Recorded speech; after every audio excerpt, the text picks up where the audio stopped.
followers, you already know that. So if you're not one of them, I don't know what you're waiting on. The African History Network. We're broadcasting on our Facebook fan page, the African History Network. We're also broadcasting on 910 AM Superstation's page on Facebook, 910 AM Superstation WFDF.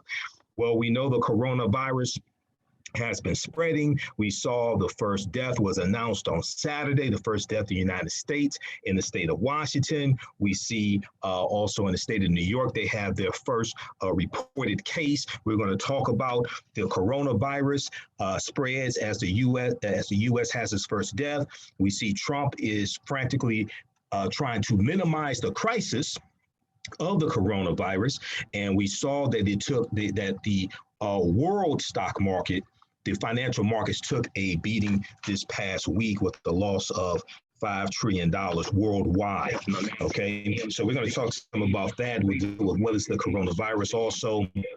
I did a broadcast this past Tuesday because last Sunday I was so busy. I did last weekend, the last full weekend of African American History Month. I did 3 presentations. I spoke at 3 African American churches last weekend. So I was so tired I couldn't do the show last Sunday night. So I did the African History Network show this past Tuesday. Okay, from home.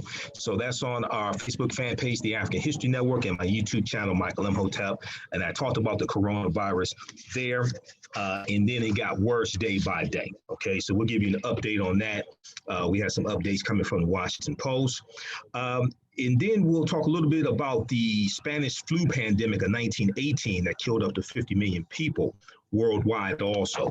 Washington Post has a really good article that deals with how Trump is not learning the lesson of the Spanish flu pandemic of 1918, okay?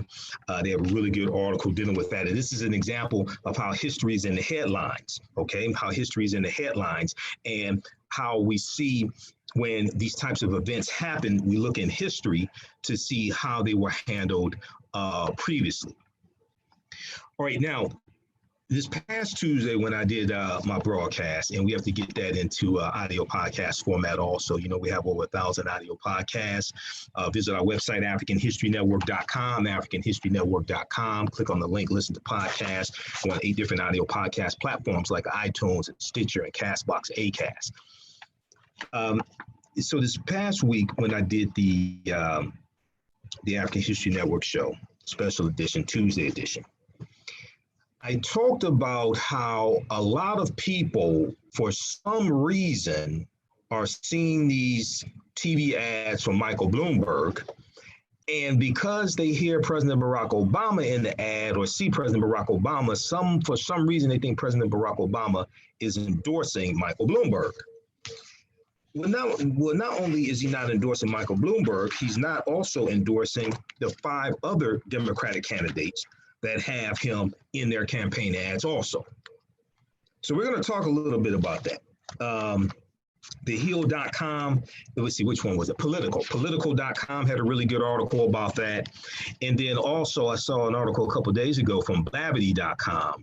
Blavity has one dealing with a Morning Consult poll that came out where 25% of the people polled thought that President Obama was endorsing Michael Bloomberg.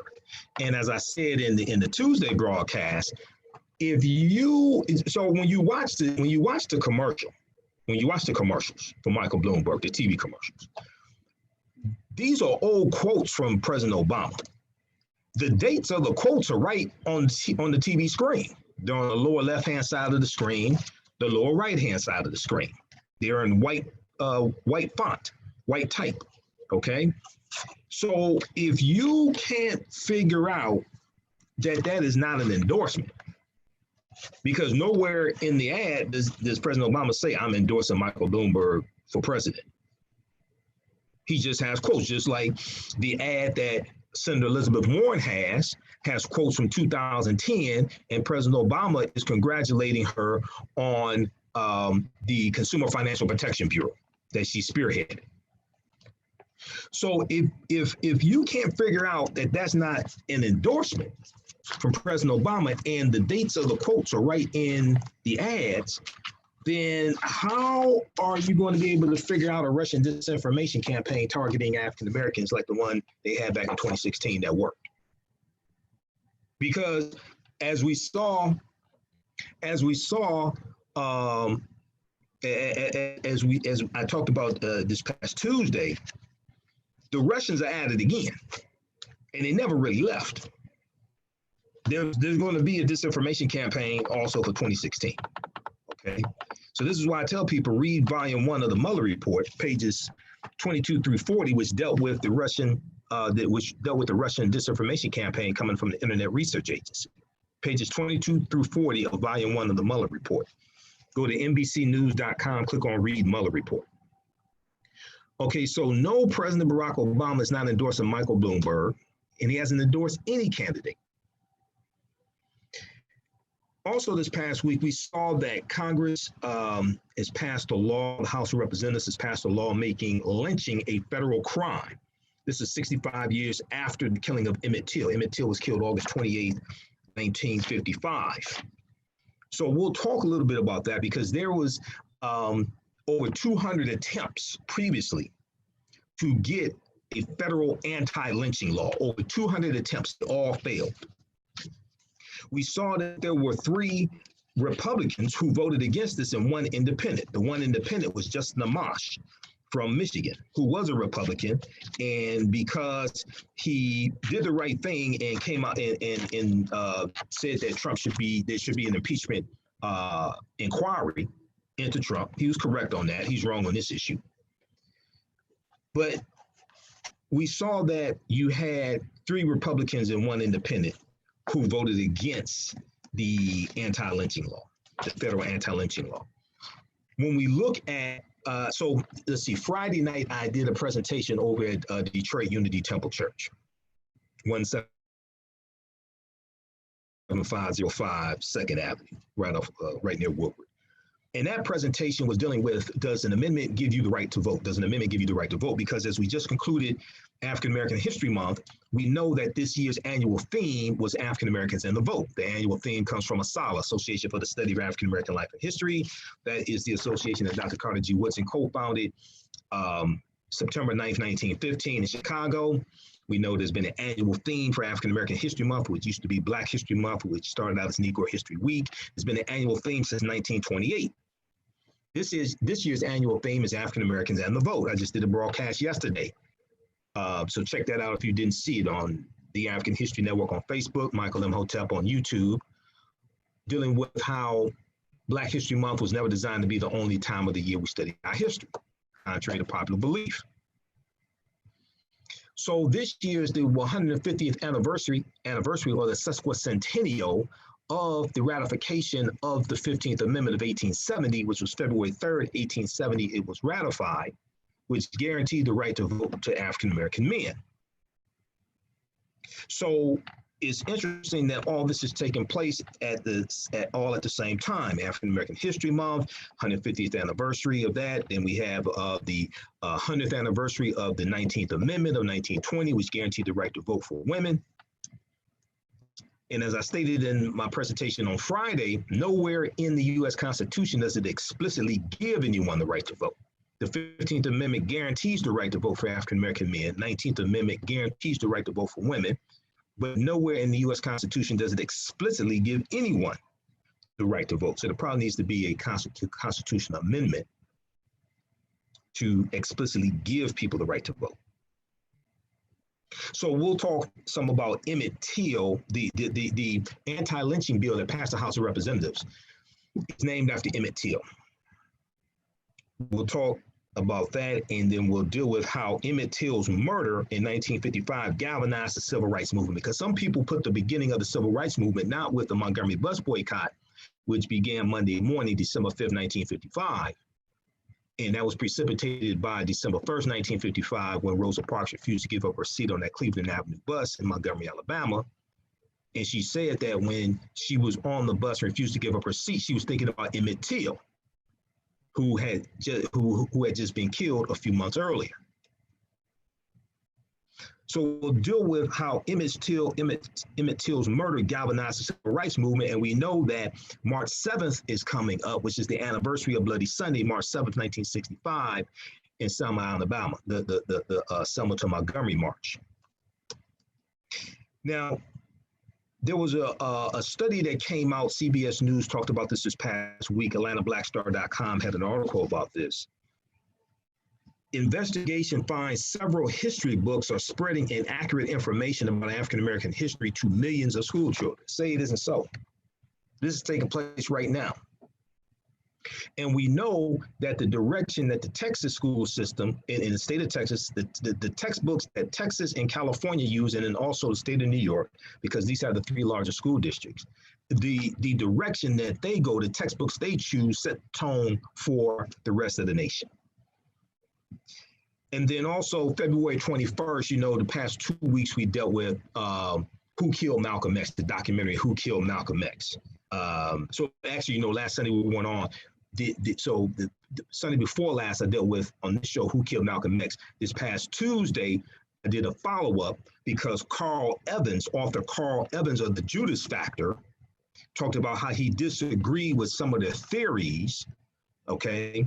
And he said he provided evidence to one of the producers of the documentary. And he says the video that he provided them showed Norman 3X Butler, who was one of the men who went to prison for assassinating Malcolm, showed him in the front row of the Audubon Ballroom, even though in the documentary, he claimed that he wasn't at the Audubon Ballroom. He was at home nursing an injured leg, okay? So check out the Tuesday edition of the African History Network show that I did, because I went deep into this, engaged in background information.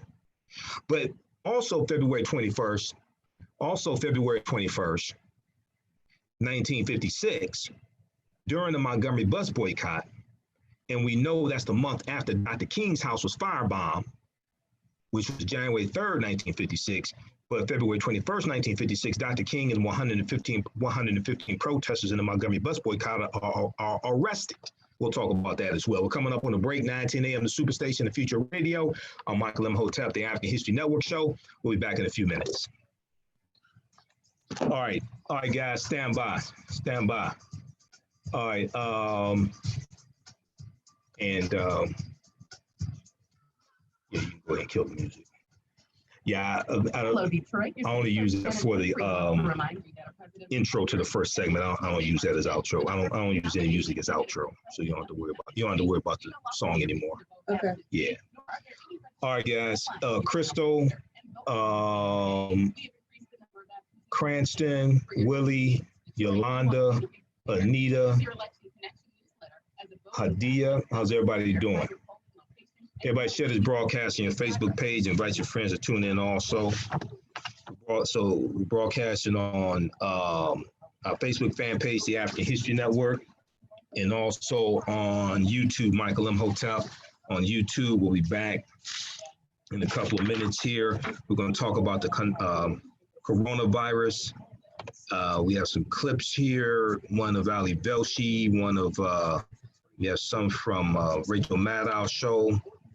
So everybody stand by, everybody share this broadcast, invite your friends to tune in. Okay, how much time before we come back? Half a minute. Okay. Now, you know, I leave in an hour and Jalen is coming in. Who's Jalen? The other board out from the morning. I already forwarded him your email. Okay. I didn't know. We split this shift. Oh, okay. I didn't know. It's neither one of our shifts. We're the morning crew. Okay. All right. Thanks for sticking around. Okay. Stand by, guys. We'll be back in just a minute here. In 20 seconds. All right. So you don't want any music in or out? No, just put me on. Okay.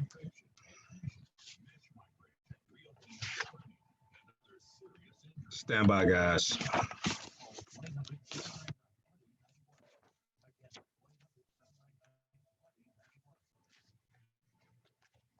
Welcome back to the African History Network show right here on 9:10 a.m. the Superstation, the Future Radio. I'm your host, Brother Michael Imhotep. It is Sunday, March 1st, 2020. And we are live. Hope everybody's doing well today.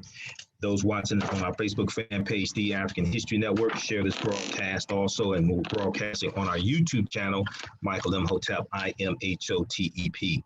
Now, on the African History Network show, we focus on educating, empowering, and inspiring people of African descent throughout the diaspora and around the world, because right now it corrects wrong behavior. What you do for yourself, what you do to yourself, and what you allow other people to do to you and get away with is based upon what you think about yourself. What you think about yourself is based upon what you have been taught about yourself.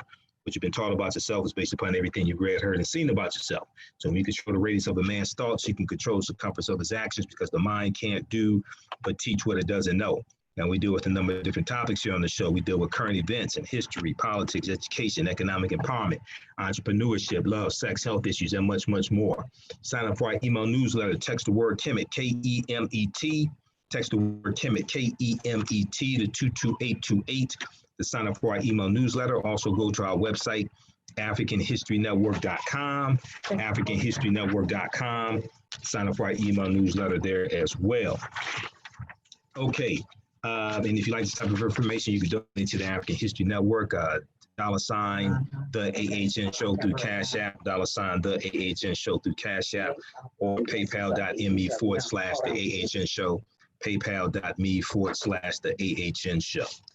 All right, so I was watching a lot of coverage of the coronavirus. We also know that the primary took place in South Carolina Saturday night. Joe Biden won convincingly. We know later that same night, Tom Steyer, one of the billionaires, announced he was dropping out of the race. Also today, shortly before the show started, about an hour and a half, hour or so before the show started, Pete Buttigieg announced he's dropping out of the race as well. Yes, we saw that coming. We knew he wasn't going to do well in Super Tuesday. Super Tuesday is coming up March 3rd. His camp didn't predict that he would win any of the 14 Super Tuesday primaries or caucuses. So there are going to be some more dropping out. Amy Klobuchar will probably drop out this week as well. She definitely needs to drop out. And people are wondering if Elizabeth Warren is going to drop out as well. Okay, so we're going to see. So I knew after South Carolina, you're going to have a shakeup and people dropping out, and you have a consolidation taking place. All right, so let's look at the coronavirus. Washington Post has some really good updates. More information is coming out every hour. We see that the coronavirus is spreading. When we look at the state of Washington, we see that it is believed that the coronavirus was spreading undetected for about 6 weeks in the state of Washington.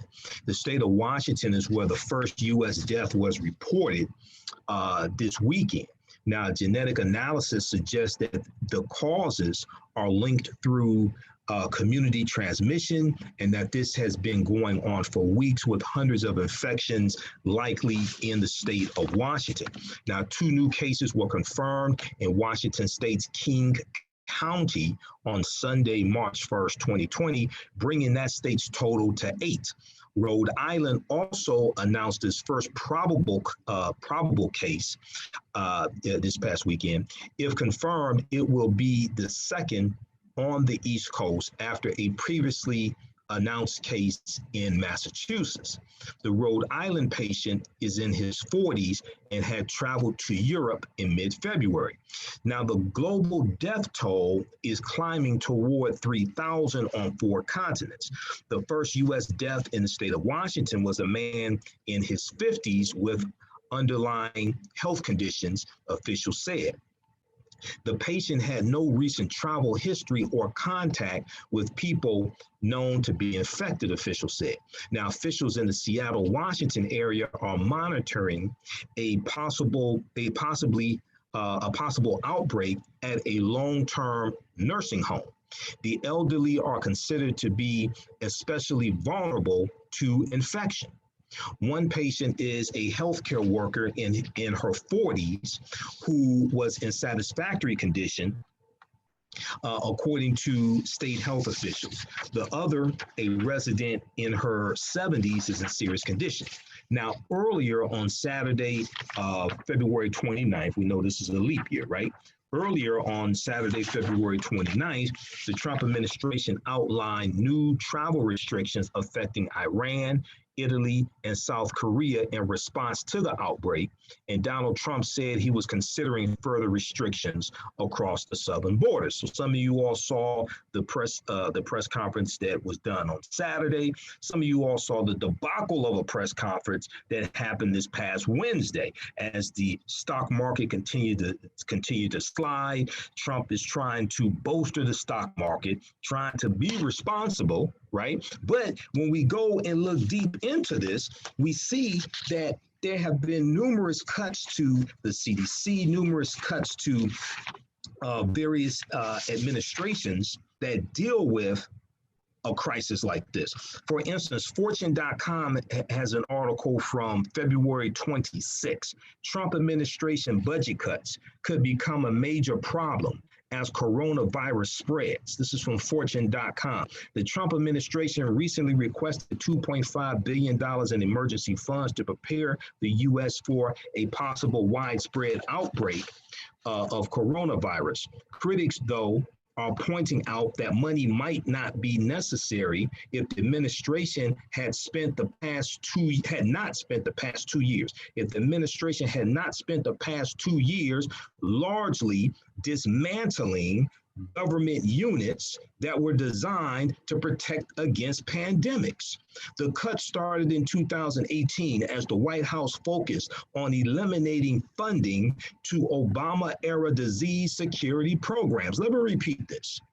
The cut started in 2018 as Donald Trump's White House focused on eliminating funding to Obama-era disease security programs. In March of 2018, Rear Admiral Timothy Ziemer, Z-I-E-M-E-R, whose job it was to lead the U.S. response in the event of a pandemic, abruptly left the administration, and his global health security team was disbanded. That same year, 2018, the Centers for Disease Control and Prevention, also known as the CDC, was forced to slash its efforts to prevent global disease outbreak by 80% as its funding for the program began to run out. The agency at the time opted to focus on 10 priority countries and scale back in others, including China. The agency at the time opted to focus on 10 priority countries and scale back in other countries. One of the countries they scaled back in was China. Also cut was the Complex Crisis Fund, a $30 million emergency response pool that was at the Secretary of State's disposal to deploy disease experts and others in the event of a crisis. The fund was created by Secretary of State Hillary Clinton. Overall, in the year 2018, Donald Trump called for $15 billion in reduced health spending. Let me repeat this. This is Fortune.com, okay? This ain't InfoWars, anything like that. If you're in business, you read Fortune. You're familiar with Fortune, okay?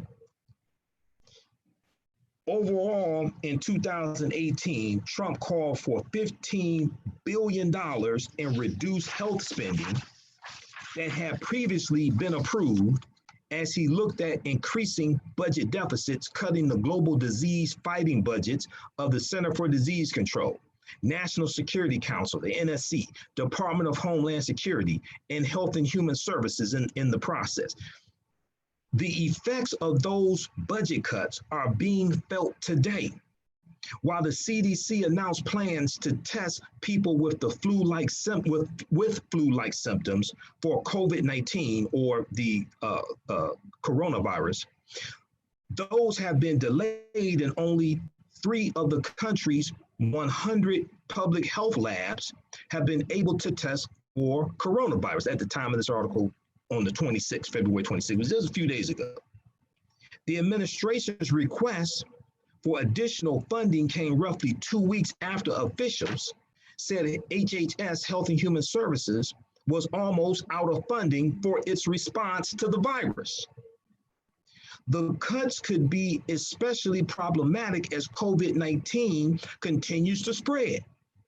Health officials are now warning the U.S. is unlikely to be spared, even though cases are minimal here so far. Dr. Nancy Messonnier, Messonnier, the director of the National Center for Immunization and Respiratory Diseases, said at a press call this past Tuesday, quote, "It's not so much of a question of if this will happen in this country and more, but a question of when this will happen and how many people in this country will have severe illnesses." Read this article from Fortune.com. There's a bunch of articles that came out this past week. Okay, Vox.com. There was one from 2019 from Vox. We'll go to the phone lines here in just a minute. 313-778-7600. 313-778-7600 is the call-in number if you have a question or comment. I mean, there was a big article from foreignpolicy.com that they cited on numerous shows on MSNBC. Trump has sabotaged America's coronavirus response. Now, this is from foreignpolicy.com, January 31st, 2020. Trump has sabotaged America's coronavirus response as it improves, as it improvises its way through a public health crisis. As it improvises its way through a public health crisis, the United States has never been less prepared for a pandemic. In May of 2018, Donald Trump ordered the National Security Council's entire global health security unit shut down, calling for reassignment of Rear Admiral Timothy Ziemer, Z-I-E-M-E-R, and dissolution of his team inside the agency. The month before, so that would be April 2018, the month before, then White House National Security Advisor John Bolton, no relation to Michael Bolton, I don't think. John Bolton pressured Rear Admiral Timothy Ziemer's Department of Homeland Security counterpart, Tom Bossert, to resign along with his team. Neither the NSC, National Security Council, nor Department of Homeland Security epidemic teams have been replaced. The global health section of the Center for Disease Control was so drastically cut in 2018 that much of its staff was laid off and the number of countries it was working in was reduced from 49 to 10. So are you all tired of winning? I'm just curious. I mean, if you go and look at these articles, what is taking place right now is catastrophic because of the irresponsible budget cuts that were made, while at the same time Trump is taking money from various departments to pay for this fake wall that he lied and said Mexico was going to pay for. Remember that? So meanwhile, throughout 2018, the U.S. Agency for International Development and its director, Mark Green, came repeatedly under fire from both the White House and Secretary of State Mike Pompeo. And though Congress has so far managed to block the Trump administration plans to cut the U.S. Public Health Service Commission Corps by 40%, the disease-fighting cadres have steadily eroded as retiring officers go unreplaced. Let's go to the phone lines. Let's go to Don, line 1. Don, welcome to the African History Network show. Thanks for holding. Tell us where you're calling from. Detroit.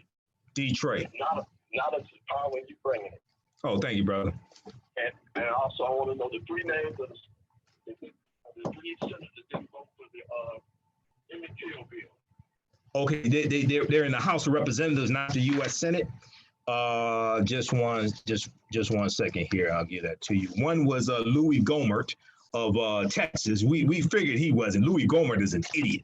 Okay. So His name sounds different. yeah, Louis Gohmert of Texas.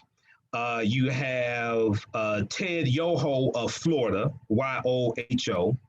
You have Thomas Massey of Kentucky, and then Michigan's own Justin Amash. He's the fourth one. Yeah, yeah, yeah. Okay, man. All right, thanks for calling. 313-778-7600 is the call-in number if you have a question or comment. 313-778-7600 is the call-in number if you have a question or comment, okay? So read the article from foreignpolicy.com. Trump has sabotaged America's coronavirus response as it improvises its way through a public health crisis. The United States has been less prepared for a pandemic. Now, I got tons of articles here. So for tonight's show, you know how to do this, right? I have 24, 25, I got 25 pages of notes, okay? So I'm gonna just give you some of the names of these articles because I'm not gonna have time to get deep into them, all right? MSN.com had a good article, I think this is from this past week. Trump administration to cut funds from health programs to pay for coronavirus response. Wait, is this the same Trump that talked about a 4% GDP, possibly 5%, possibly 6% GDP, talked about all this money coming in? What happened to all the money coming in from China?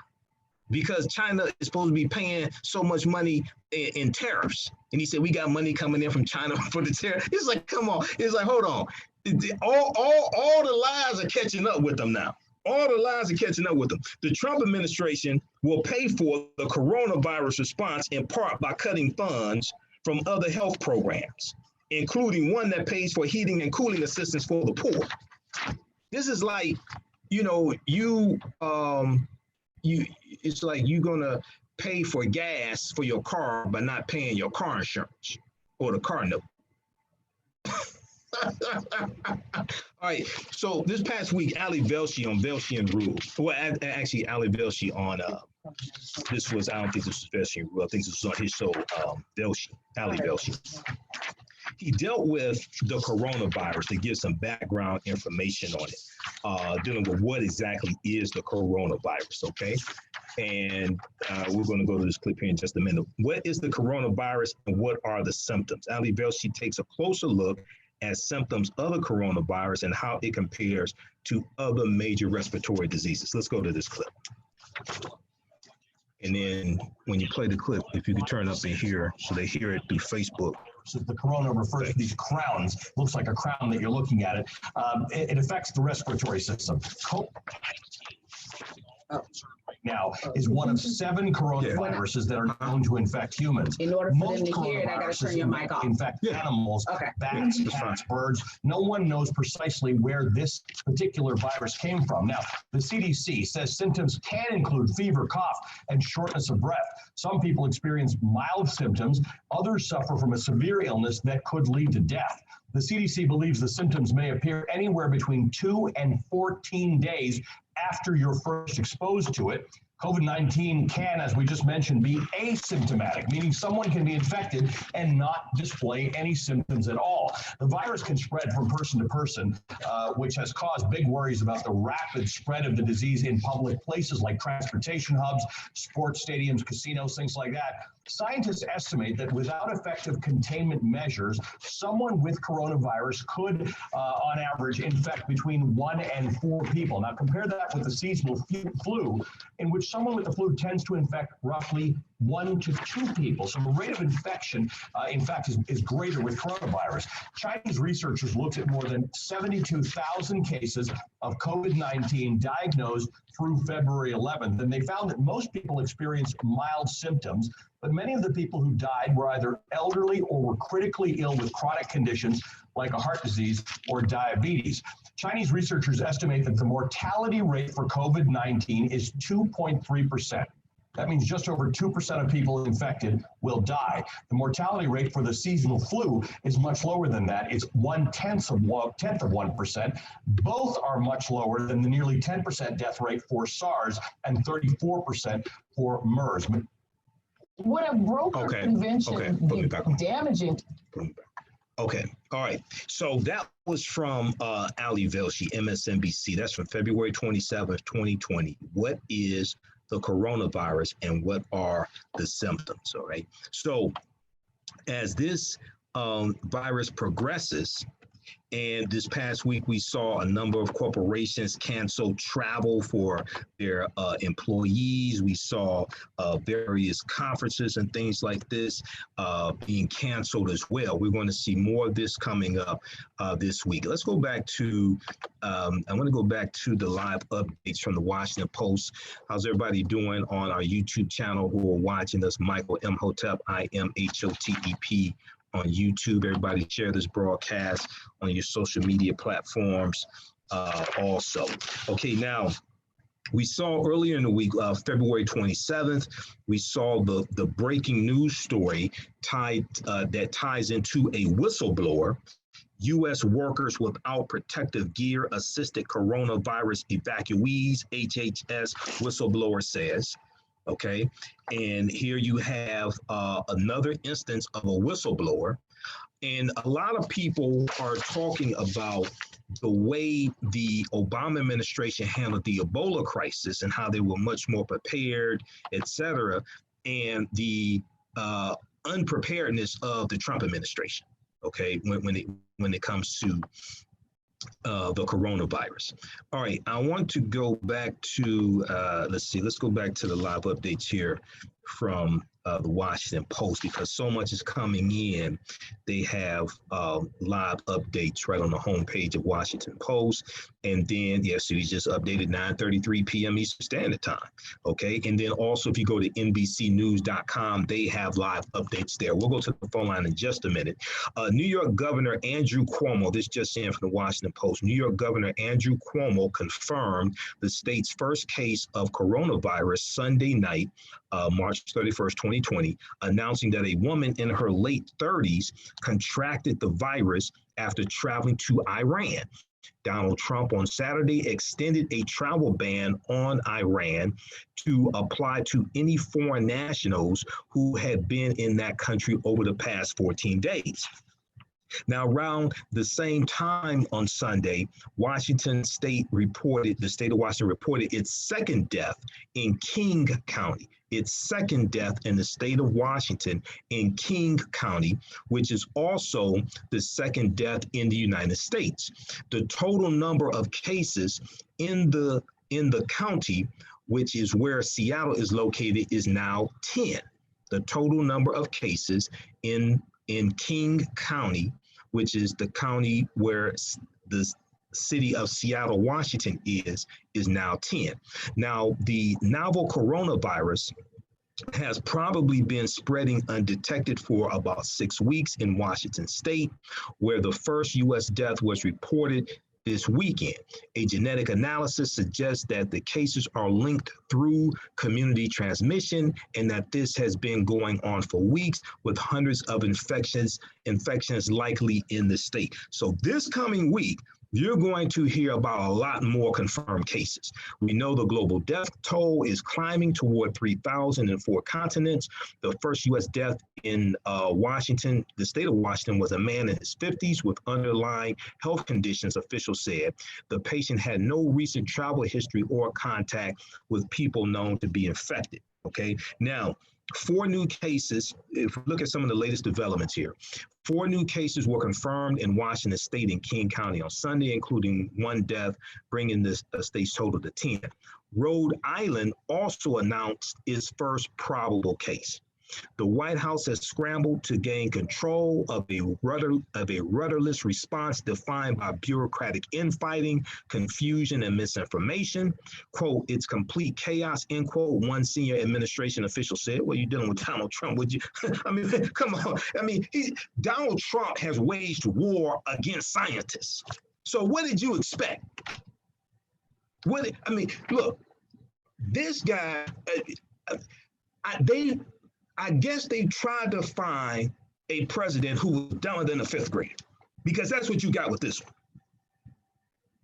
Health and Human Services Secretary Alex Azar said Sunday that the administration is watching for possible drug shortages from disruptions to the pharmaceutical supply chain in China.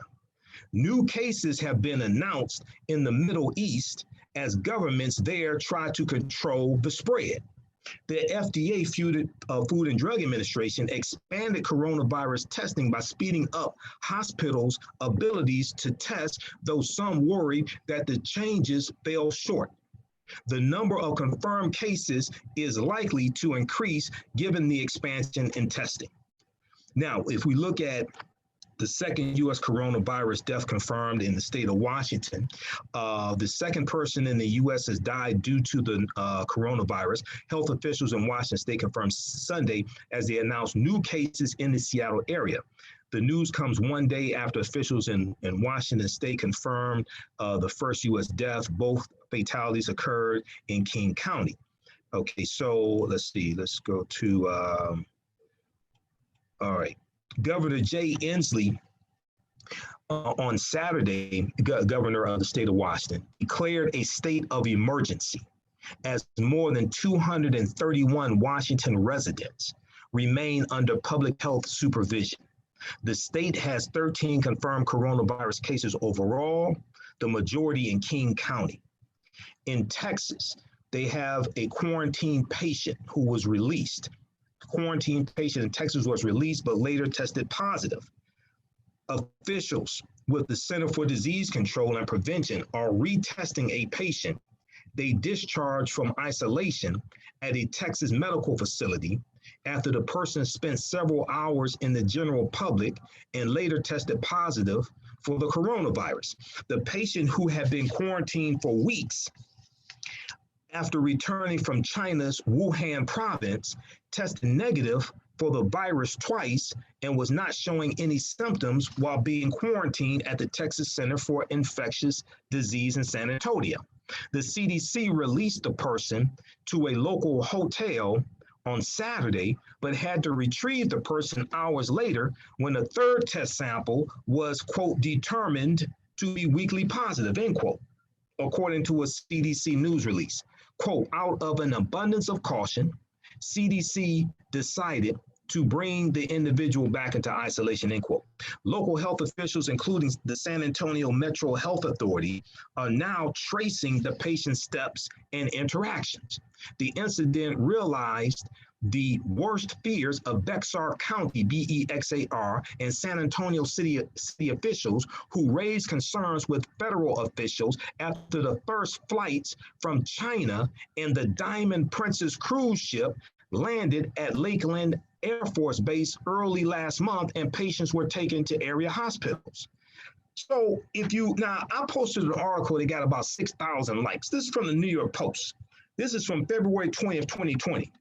Coronavirus infected Americans flown back to U.S. on plane full of healthy people. Dude, you can't make this stuff up.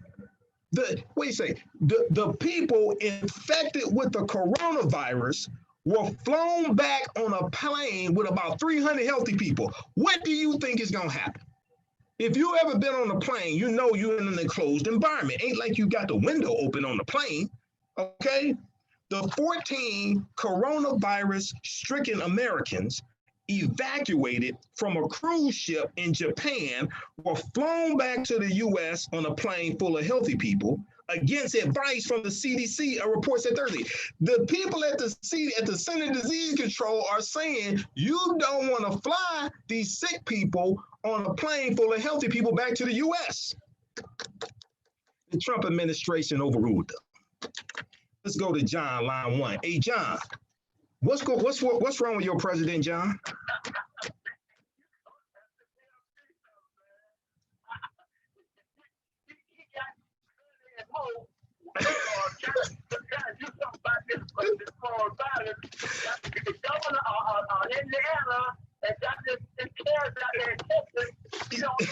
Wait a second, man. He got Mr. Bathroom Bill Mike Pence.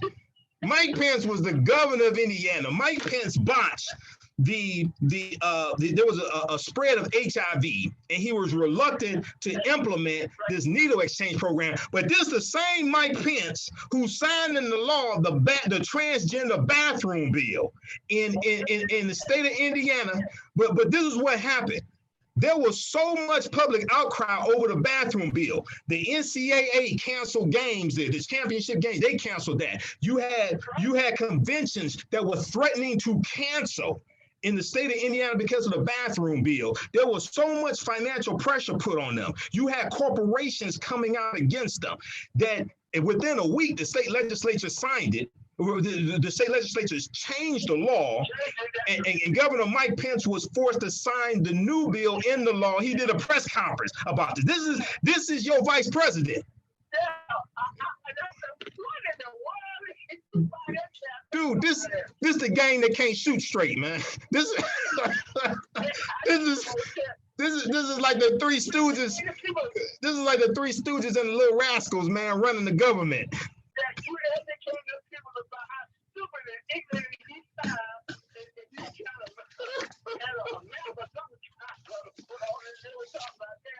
And I have to tell you, I don't know what in the world is he talking about. And Nancy Pelosi come out and condemn and said, man, you cut people, the deal for all that billions of dollars and the people have to gas and so forth. Right. Okay. Yeah, go ahead. And he got upset about that.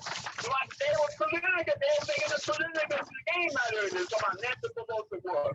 So, okay, I just want to thank you for now that's giving it out and so forth.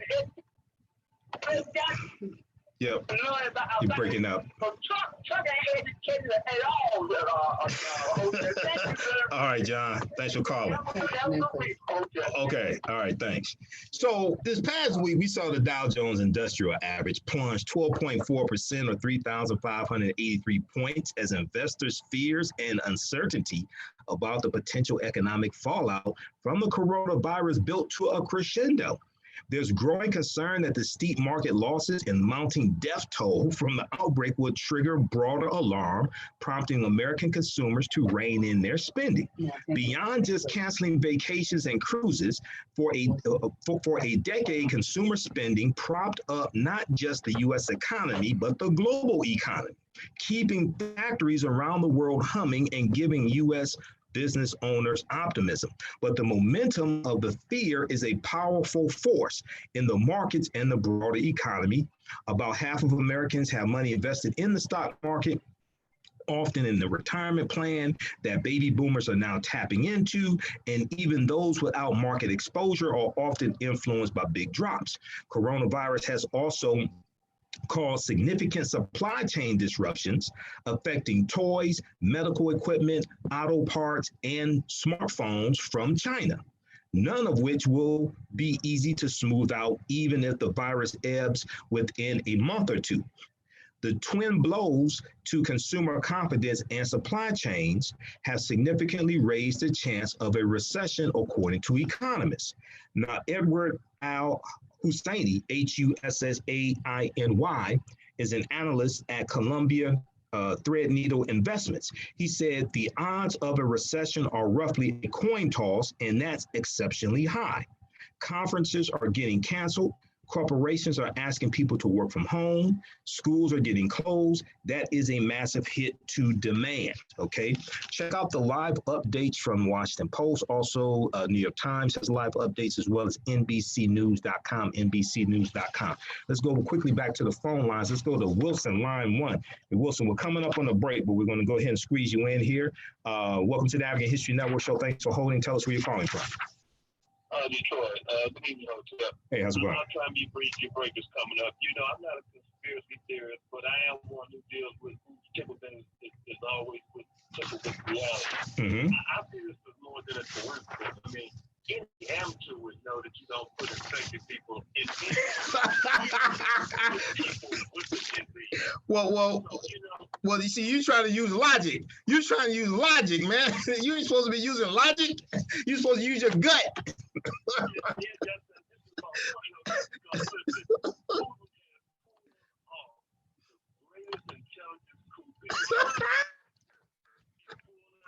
Now, some people will call it a lack of intelligence, but go ahead. I know.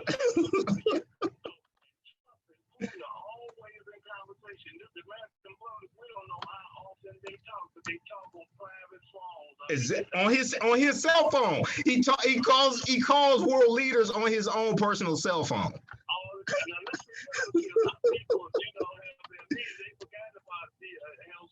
These places where this guy met without any interpreters, I ain't like thinking, no, you don't know what doesn't know what he has agreed to. You can believe this. Putin has Trump under his thumb if he doesn't do what he says. All kind of stuff will come out, man. So, I mean, biological warfare, look, that's the whole thing. Right. And it wouldn't surprise me at all if he wasn't under orders to fly those people back, and let it begin. Because now you can believe this. The containment of this is over. That's out. Yeah, I think so, man. It's spreading. This week right here, you're gonna hear a whole lot more about it. Okay. And here's one place where we haven't heard that it's at. Russia. All right, Wilson. Okay. How much time before the break? Now. Okay, all right. Okay, coronavirus infected Americans flown back to U.S. on plane full of healthy people. February 20th, 2020, New York Post. We're going to pick this up on the other side of the break, 9:10 a.m., the Superstation feature of radio, the African History Network show. I'm Michael Imhotep. We'll be back in a few minutes.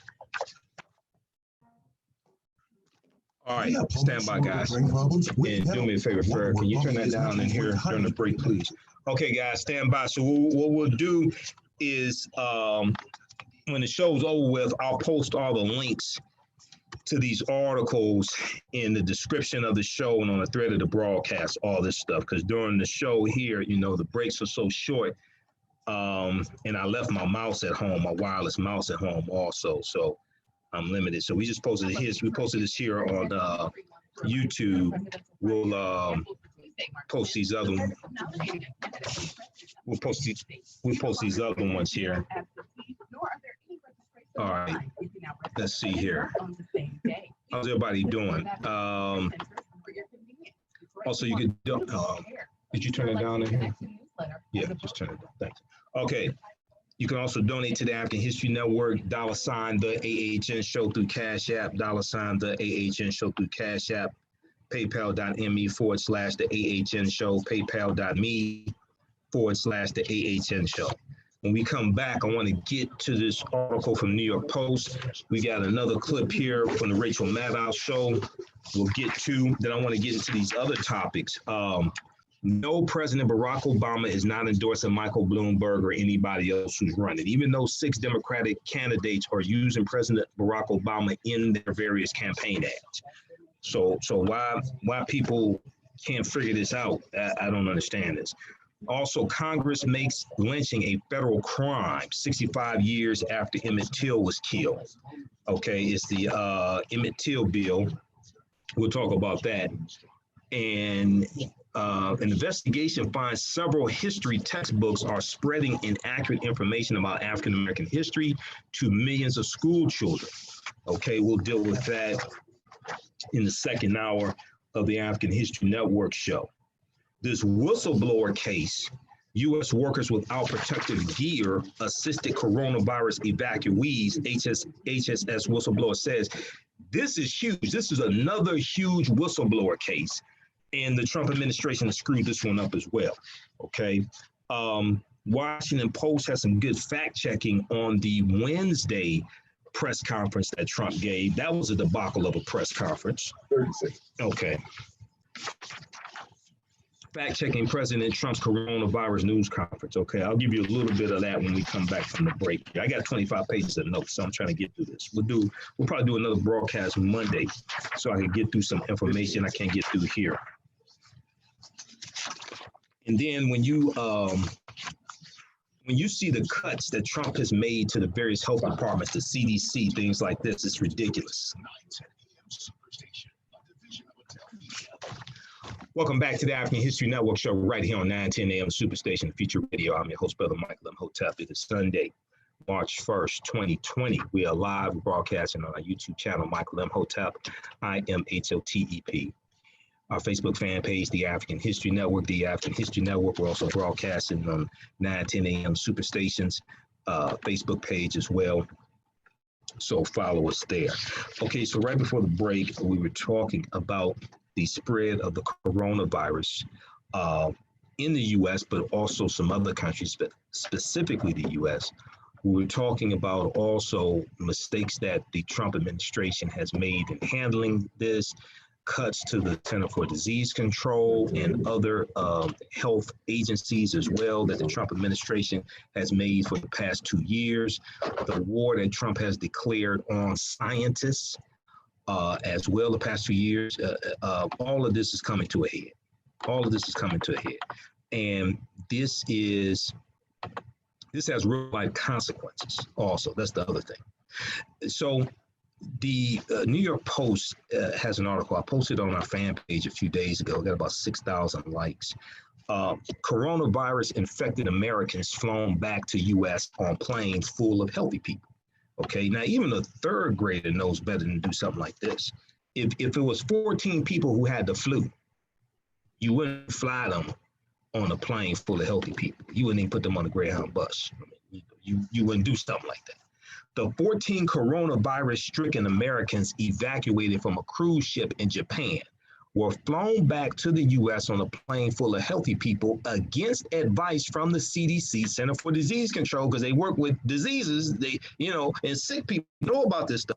A report said Thursday, Centers for Disease Control and Prevention officials, because they're trying to prevent the spread of diseases, argued, the Center for Disease Control and Prevention officials argued the 14 infected Diamond Princess passengers should not be flown back with the 300 or so virus people, but ultimately lost the battle to the U.S. State Department, according to the Washington Post. Who runs the State Department? Mike Pompeo. This is the Trump administration in action. Quote, it was like the worst nightmare, end quote, an anonymous senior U.S. official involved in the decision told the Washington Post. Quote, quite frankly, the alternative could have been pulling grandma out in the pulling grandma out in the pouring rain, and that would have been bad too, end quote. Test results had found that the 14 passengers were infected prior to boarding planes to the U.S. on Monday. Quote, nobody anticipated getting these results, end quote, said another U.S. official. The State Department had vowed that no one with the infection would be allowed on, but then urged health officials to let the sick yet symptom-free passengers board, the paper reported. The Washington Post reported. The Center for Disease Control and Prevention worried about infection control aboard the planes. Principal Deputy Director Ann Schushat, S-C-H-U-C-H-A-T, wrote to the State Department that the stricken passengers would pose, quote, an increased risk to the other passengers, end quote, according to the report. Now, I got A's in chemistry, but I ain't a chemist. I got a B in biology, but I'm not a biologist. But I know you don't put 14 people with the coronavirus on a plane full of 300 healthy people. I know you don't do something like that. But officials with the Department of Health and Human Services and the Coronavirus Task Force pushed back, arguing that they had been prepared to handle passengers who might develop symptoms on the flights. The two Boeing 747s had 18 seats cordoned off with 10-foot high plastic on all sides, and infectious disease doctors would be on board. Did they have like saran wrap? Like, come on. It's like, what are you doing?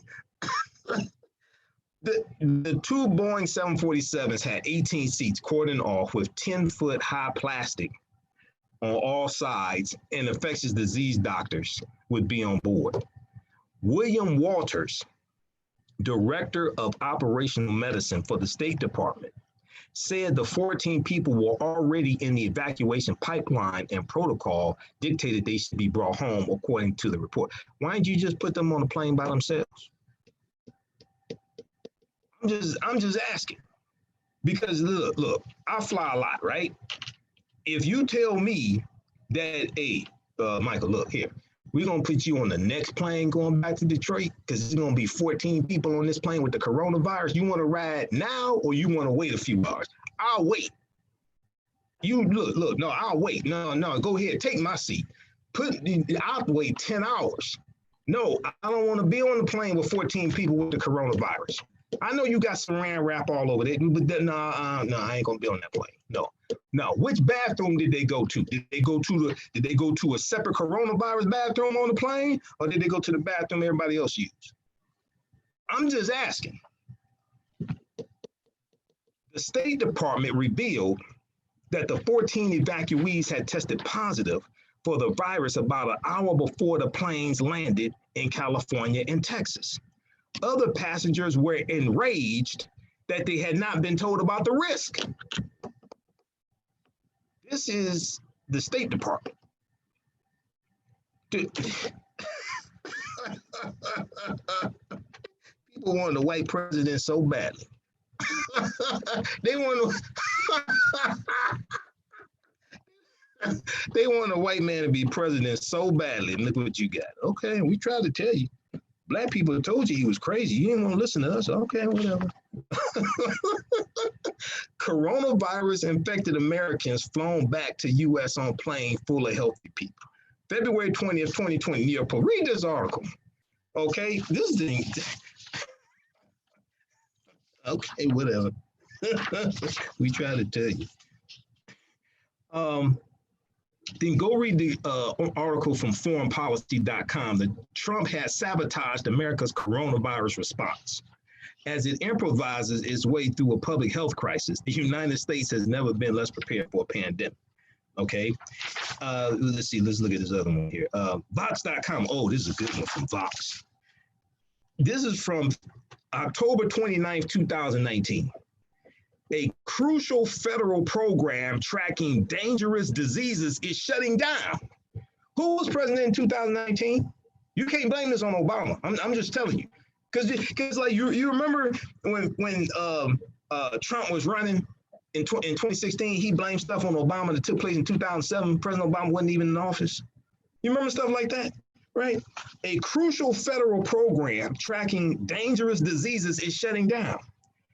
Predict. Now look, people, this article is from October 29th, 2019, just a few months ago. Predict.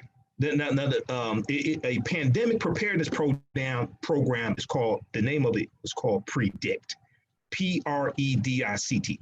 Predict, a pandemic preparedness program thrived under President Barack Obama and President George W. Bush. Now it is canceled. Yes. Ever since the 2005 H5N1 bird flu scare, the U.S. Agency for International Development, USAID, has run a project to track and research these diseases called Predict. At a cost of $207 million during its existence, the program has collected more than 100,000 samples and found nearly 1,000 novel viruses, including a new Ebola virus. But on Friday, the New York Times reported that the U.S. government is shutting down the program. Now, this article, read this entire article. So I don't have time to get into all this. This is from October 29th, 2019. October 29th, 2019. And they're cited in the New York Times. On Friday, the New York Times, so this is October 2019, New York Times reported the U.S. government is shutting down the program. According to its former director, Dennis Carroll, the program enjoyed enthusiastic support under President Bush, George W. Bush, the son, and President Barack Obama.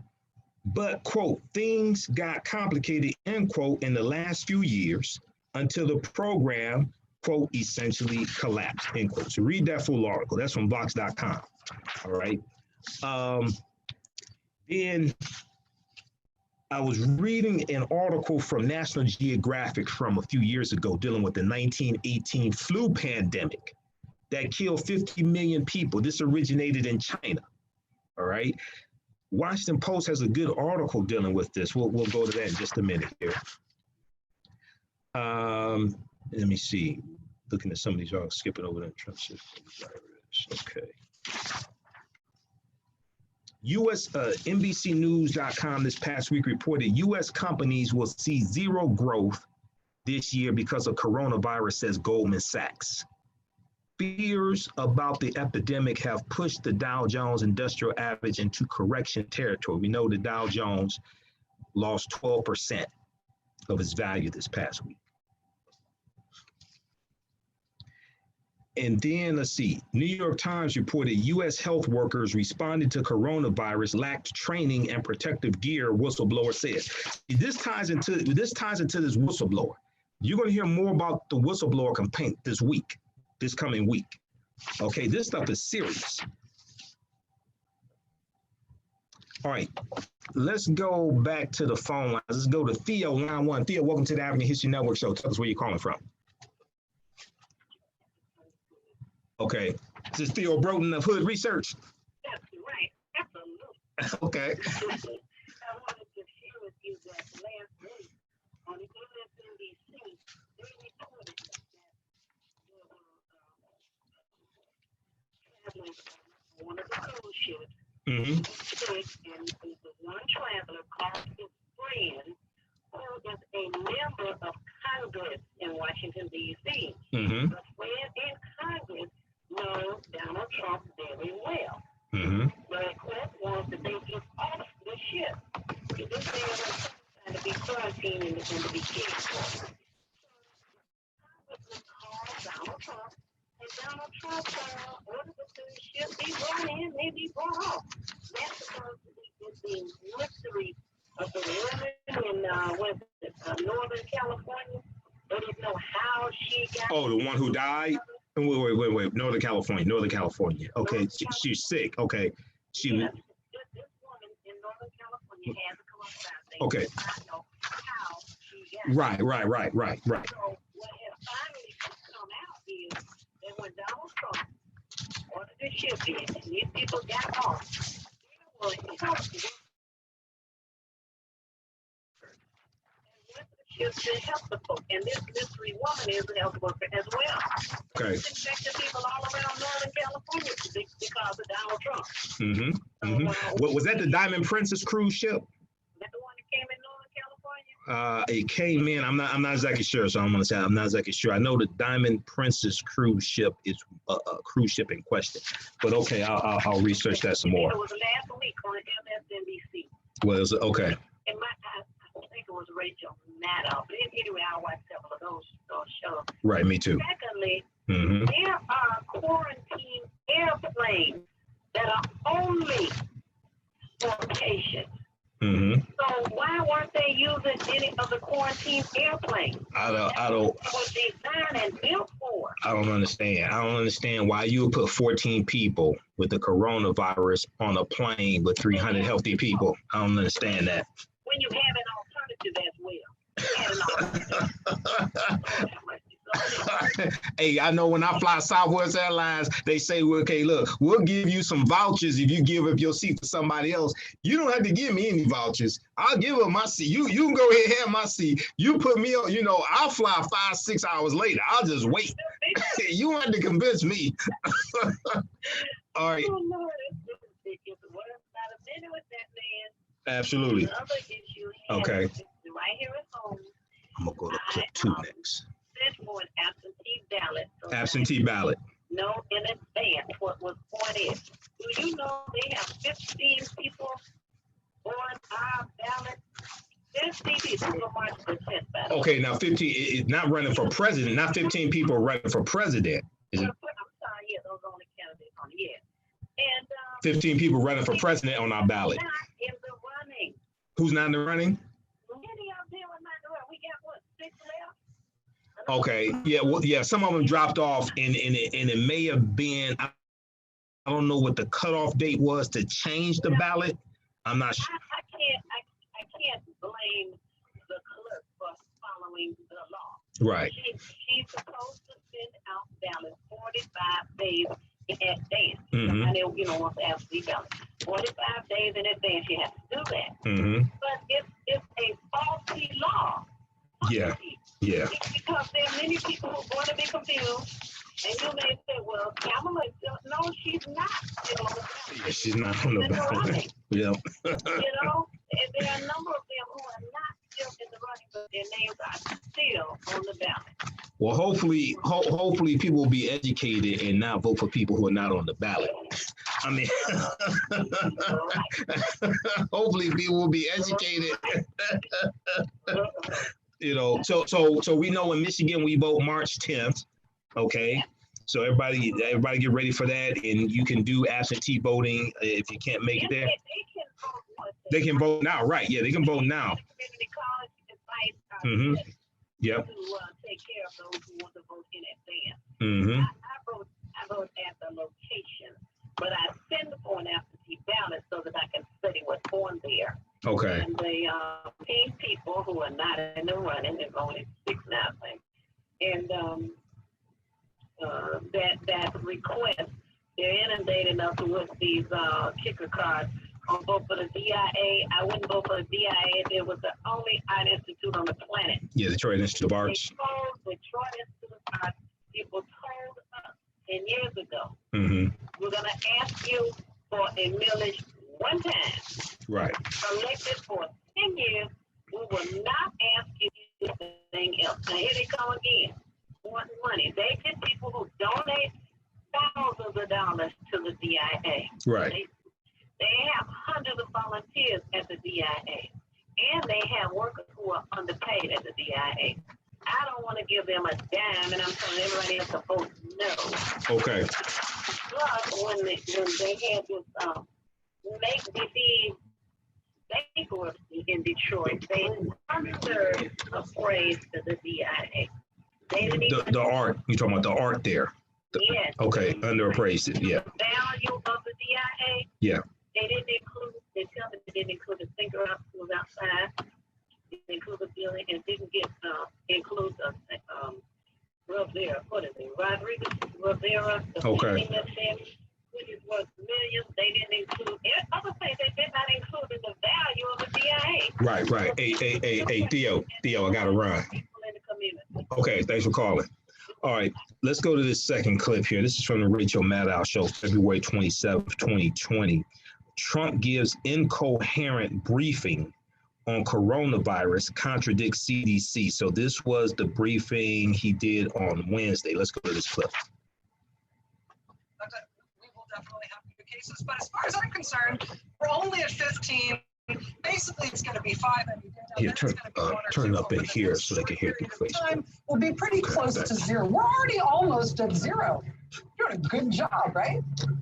I mean, literally, the nation's top health officials are squeezed in next to him in that crowded room, right next to him at the podium. There's some music we all agree playing there's through one of definitely the going to be more channels or cases. something. This is the time to prepare. Nevertheless, at that same podium, there's the president saying, "Oh, pretty soon we're going to be at 0. We basically fixed this already. It's done. It's going. We're at 15 cases now, and it's going to nothing." Okay, maybe. Okay.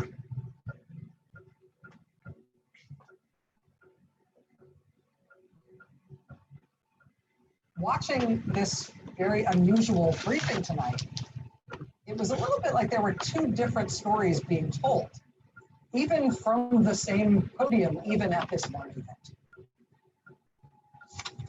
What every one of our experts and leaders have been saying for more than a month now remains true. The degree of risk has the potential to change quickly, and we can expect to see more cases in the United States. We do expect more cases, and this is a good time to prepare. As you heard, it's the perfect time for businesses, healthcare systems, universities, and schools to look at their pandemic preparedness plans, dust them off, and make sure that they're ready. So in that part of the briefing, the message is pretty clear, right? Everybody on the same page. Government's top health officials saying we expect there to be more cases of coronavirus in this country. There will be more cases here. This is a good time to prepare for that. Dust off those pandemic preparedness plans. What Alex Azar said, he said, it is quote, what every one of our leaders and experts have been saying for more than a month. Well, almost every one of our leaders. We have a total of 15 people, and they're in a process of recovering, with some already having fully recovered. We're at that very low level, and we want to keep it that way. So we're at the low level. As they get better, we take them off the list, so that we're going to be pretty soon at only 5 people, and we could be at just 1 or 2 people over the next short period of time. So with the rose-colored glasses off, the landmark news, it seems, the virus in the United States today is actually this. As the president was convening this press conference today, authorities confirmed the first case of coronavirus in the United States where they have no idea how the person got infected. The patient is apparently in Northern California. We don't know more specifically where the person is or for that matter, who the person is. But in epidemiological terms, what's important here, what is a landmark about this new case, is that this is a person who did not recently return from traveling in a foreign country where coronavirus is going to be more widely spread. This is not a person who is known to have had contact with anybody who recently traveled in a foreign country. There's in fact no apparent contact that this person has had that explains why he or she has now come down with the coronavirus in Northern California. But the person nevertheless has tested positive. That makes this the first person in the United States with coronavirus of unknown origin. This Northern California landmark patient is the 60th person in the country overall who is known to be infected. The president says that'll soon be 0. That's not what anybody else is saying. CDC says they have now started contact tracing for this patient in Northern California to try to figure out how this person may have been infected, who else might have been exposed either in the same way or by this person who is now diagnosed with the virus. What I've done is I'm going to be announcing exactly right now that I'm going to be putting our Vice President, Mike Pence, in charge. And Mike will be working with the professionals and doctors and everybody else that's working. The team is brilliant. I spent a lot of time with the team over the last couple of weeks, but they're totally brilliant and we're doing really well. And Mike is going to be in charge, and Mike will report back to me. Let's not forget, this is the guy who, as governor of Indiana, said that because of his beliefs, no one getting infected with HIV or to block infection with HIV should have access to sterile syringes right when the opioid crisis was exploding in Indiana. And by estimates done by my dear friend Greg Gonzalez at Yale University, that caused 250 unnecessary infections and people leading into either hepatitis or HIV in Indiana, because he was ideologically opposed to allowing them to have safe use of drugs. Okay, so that was a special clip that was from Rachel Maddow at msnbc.com. Click on the Rachel Maddow show. That is from February 27th, 2020. Trump gives incoherent briefing on coronavirus, contradicts CDC. Donald Trump gave a press briefing